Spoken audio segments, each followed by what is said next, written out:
स्थैर्य फलटणकरांचं हक्काचं व्यासपीठ।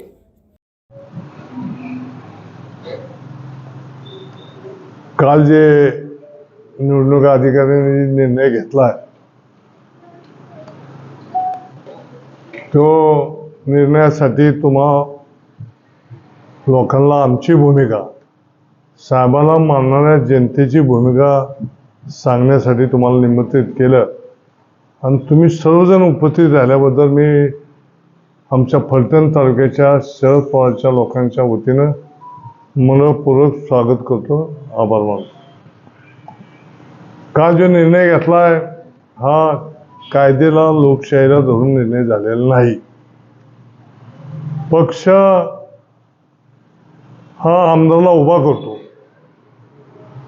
पक्ष हा आमदाराला तिकीट देतो आणि त्या पक्षाच्या माध्यमातून त्या चिन्हावर हे आमदार निवडून आलेले असतात आणि पक्ष ज्यात फुटला म्हणजे पक्ष संपला असा निवडणूक अधिकाऱ्याच्या निर्णयात जे त्या निर्णयात दिसून येतं। पण हे सगळं लोकशाहीला संपवणार हे कारस्थान फार मोठं आहे आणि आपल्या देशाला, आपल्या राज्याला फार मोठं मागं नेण्याचा, लोकशाही संपवण्याचा हा निर्णय होतोय। हे जनतेतनं अफाट नाराजी, जनतेचं मत या सगळ्या लोकांना कळावं। ही जनता ही वेडी राहिलेली नाही। आता प्रत्येक जनतेतला माणूस, लहान मुलापासून मोठ्या माणसापर्यंत हे सर्व पाहत असतो आणि त्यांची मतं स्वतःची ठरवलेली असतात। ह्यांनी काही घडलं तर शरद पवारांसारखा देशातला फार मोठा नेता, कुणाचा देव आला, निवडणूक अधिकारी आला, कुणी आला तरी ते कुणीही त्या माणसाला संपू शकत नाही। त्यांचं कर्तृत्व फार मोठं आहे। ह्या यशवंतराव चव्हाणांनी महाराष्ट्र घडवला आणि त्या तालमीतनं शरद पवार आज हा महाराष्ट्राच्या गाडा आणि देशाचा गाडा चालवतात आणि त्यांचा प्रत्येक गोष्टीमध्ये, प्रत्येक इतका समाज मोठा आहे, अनेक समाज जाती मोठ्या आहेत, त्या सर्वांचा प्रश्न समजून घेणारा हा देशातला एकमेव माणूस म्हणजे शरद पवार आहे। प्रत्येक लोकांचे प्रश्न, प्रत्येक लोकांच्या व्यथा, प्रत्येक लोकांची भूमिका, ही सर्व उद्योगपतीची भूमिका, शेतकऱ्याची भूमिका, शेतमजुराची भूमिका, ऊस कामगाराची भूमिका, अशा प्रत्येक प्रश्नाची माहिती असताना त्याला न्याय देणारा। कालच माझ्याकडं शिक्षक संघटनेचे लोक आले होते, त्यांनी सांगितले आमचा सर्व संघटनेचा शरद पवारला पाठिंबा आहे। पवार साहेब आले होते, त्या शेतकरी संघटने फलटण तालुक्याचे अध्यक्ष होते, त्यांच्यावर 23 शिक्षक होते। त्यांनी सांगितलं आमच्या शेतकऱ्यांच्या, आपल्या शिक्षकासाठी जे योगदान दिले या राज्यामध्ये ते शरद पवार शिवाय कुणीच मोठं एवढं योगदान दिलेलं नाही। आज आपण बघतोय भाजप सरकार ही सगळं चाललेलं आहे, राम मंदिरचा मोठा गाजवायचा। आमचं म्हणणं राम मंदिर हे व्हावं, हे 140 लोकांची जनतेची भावना आहे। राम मंदिर होण्याबद्दल कोणाचं दुमत नाही, पण रामाच्या देवळात बसून, राम मंदिरामध्ये बसून किंवा त्यांच्यापाशी समोर उभा राहून हा जनतेचा प्रश्न कुणीही जगातला माणूस सोडवू शकत नाही। आपल्याला त्यापेक्षाही मंदिर सर्वात मोठं कोणाचं आहे तर शिक्षणाचं मंदिर फार मोठं आहे, की ज्यामुळं जग मोठं आघाडीवर वाढत चाललेलं आहे। ते शिक्षकाच्या माध्यमातून आणि शिक्षणाच्या संस्थेच्या माध्यमातून आज इतका विकास होतोय, मुलं घडतात आणि जी क्रांती घडते त्यांच्यामुळं हा विकास होतोय। देवळापेक्षा शिक्षण संस्था महत्त्वाच्या आहेत, आरोग्य संस्था महत्त्वाच्या आहेत। आरोग्य जीवन चांगलं घडावं त्याला आरोग्यातली लोक सेवा करतात आणि त्यामुळं आपला देश प्रगतीवर चाललेला आहे। प्रत्येक गोष्टीत प्रगतीमध्ये विद्वत्ता महत्त्वाची। तुमच्या सुद्धा सर्व पत्रकारांमध्ये विद्वत्ता आहे, त्यामुळं आपला देश तुमच्या विद्वत्तेमुळे सुद्धा गाडा पुढे जाऊ शकतो। हा मोठा वाटा आहे तुमचा सुद्धा पत्रकारांचा आणि ह्यामध्ये शरद पवारांनी फार मोठं काम केलेलं आहे, प्रत्येक मध्ये काम केलं आहे. कोणाचा कारखान्याचे प्रश्न असतील, शेतकऱ्याचे प्रश्न असतो. शेतकऱ्याची तर परिस्थिती फार मोठी होती, कठीण होती. अन्नधान्याचं जे किमती शरद पवार कृषी मंत्री असताना फार मोठे वाढवले. 2-3 हजार रुपये क्विंटल ज्वारी, गहू, बाजरी, डाळीचा सुद्धा क्रांती करण्याचा प्रयत्न शेतकऱ्याच्या माध्यमातून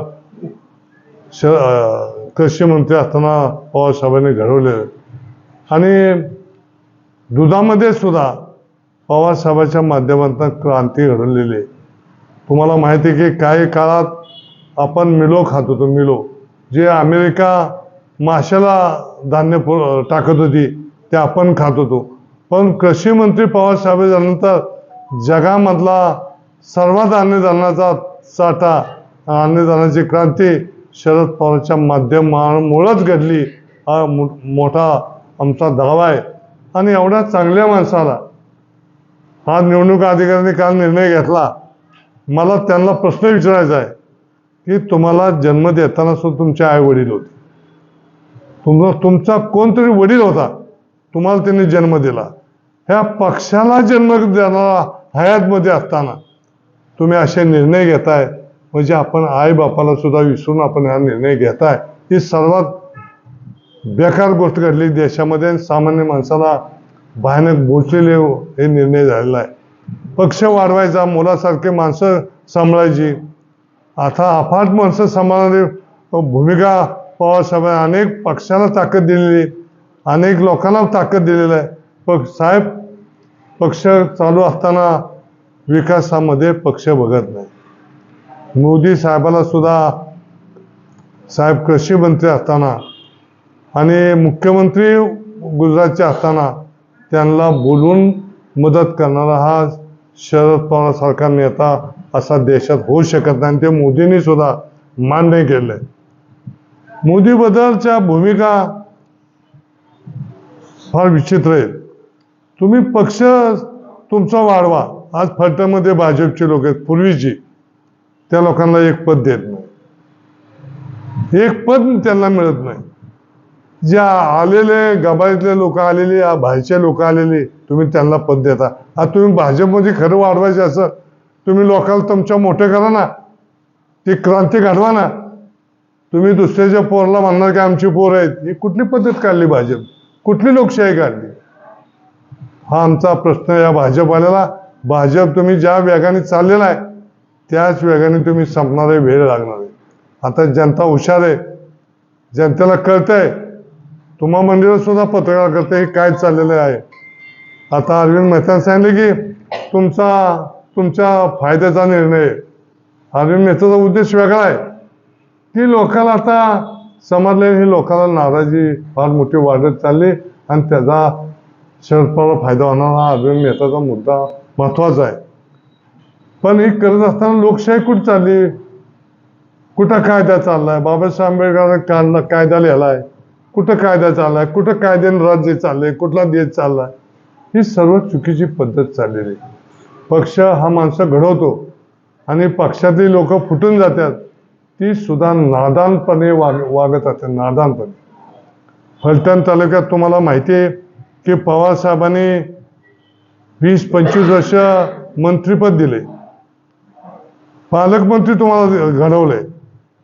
तुम्ही पुण्यामध्ये एका सभेमध्ये एक असं वाक्य वापरलं फलटणच्या लोकांनी की रामाला वनवास झाला अनेक वर्ष, तसं मलाही 30 वर्ष शरद पवार राहून वनवास भोगावा लागला.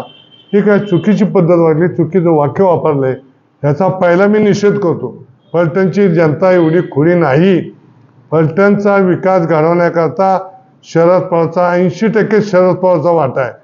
पाण्याचा प्रश्न असो का तुमचे कारखान्याची अडचण असो किंवा रेल्वेचा प्रश्न असो, हे सगळे प्रश्न ह्या शरद पवारच्या माध्यमातून सुरुवात झाली.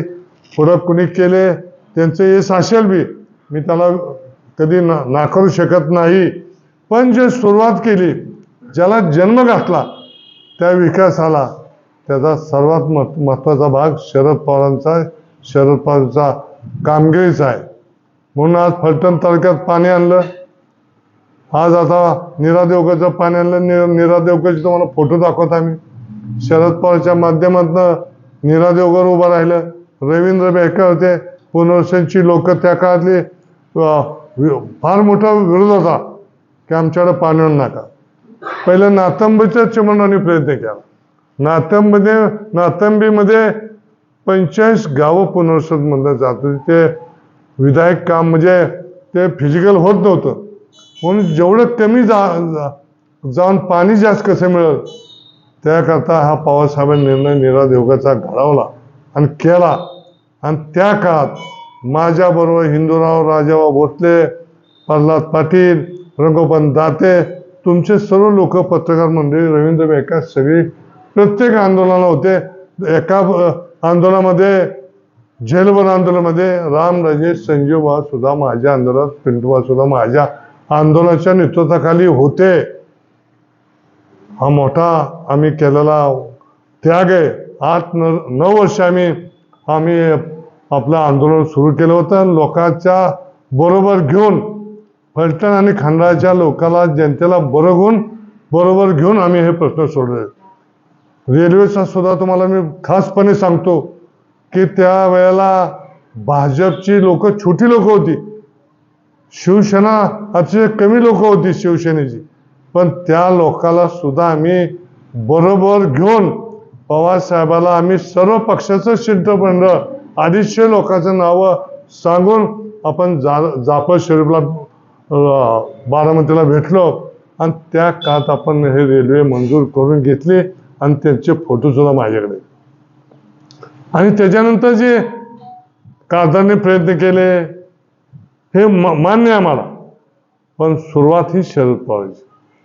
आणि त्यांच्या कामाला सुद्धा मी, आताच्या खासदाराला सुद्धा मी कामाला कधीही असं हे करत नाही की त्यांनी काम केलं नाही. त्यांनी सुद्धा आता चांगलं काम केले. रामराजेंनी 2 बलकवडी आणली. पण 2 बलकवडी ही 4 महिन्याची होती. पण त्या काळात रामराजे मंत्री होते.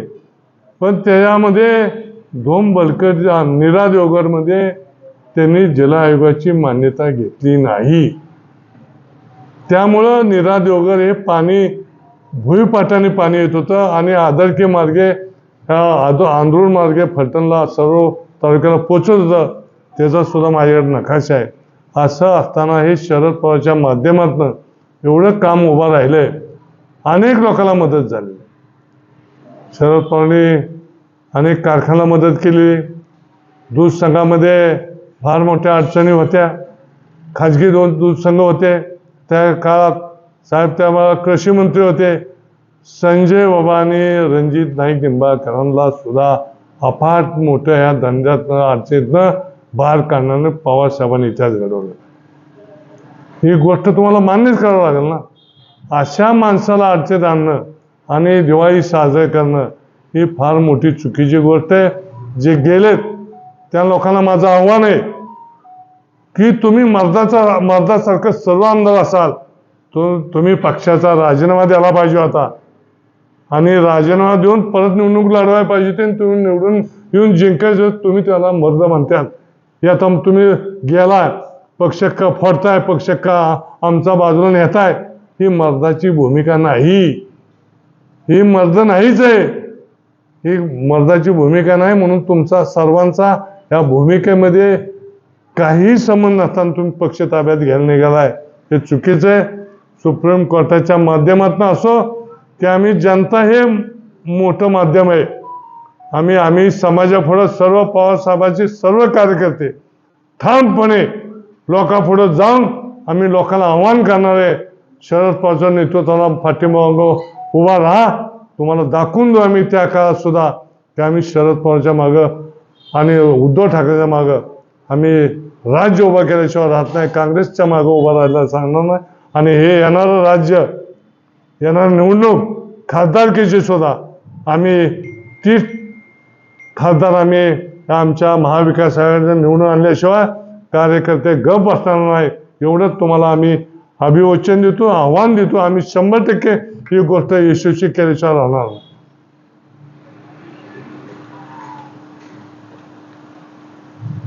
आपल्या परिसरातील ताज्या आणि महत्त्वाच्या बातम्या पाहण्यासाठी स्थैर्य न्यूज चॅनलला यूट्यूबवर सबस्क्राईब करा आणि बेल आयकॉन प्रेस करा.